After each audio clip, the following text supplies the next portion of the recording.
ఈరోజు ఏదైతే Alisagar Gutpa lift irrigation పరిధిలో పనిచేసేటువంటి కాంట్రాక్ట్ కార్మికులకు కాంట్రాక్టర్తో జరిగినటువంటి ఒప్పందం మేరకు వేతనాలు సక్రమంగా చెల్లించటం లేదు.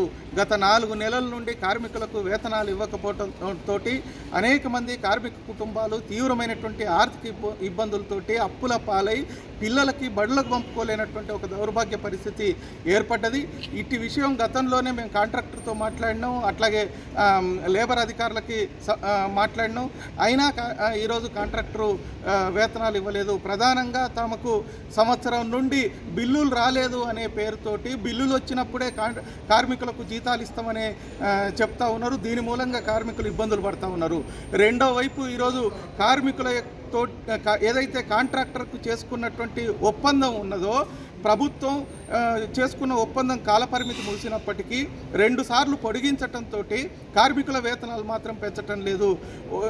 ప్రభుత్వ నిబంధనల మేరకు కనీస వేతనాల జీవో అమలు జరపాల్సినటువంటి బాధ్యత ప్రభుత్వానిది, అధికారులది.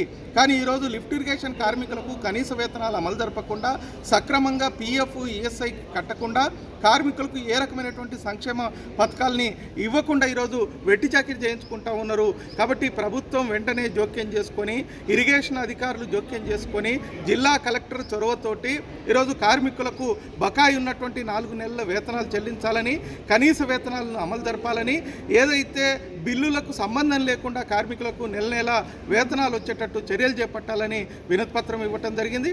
ప్రభుత్వం స్పందించకపోతే రాబోయే కాలంలో కార్మికులతోటి పెద్ద ఎత్తున ఆందోళన చేయాల్సి వస్తుందని తెలియజేస్తా ఉన్నాం.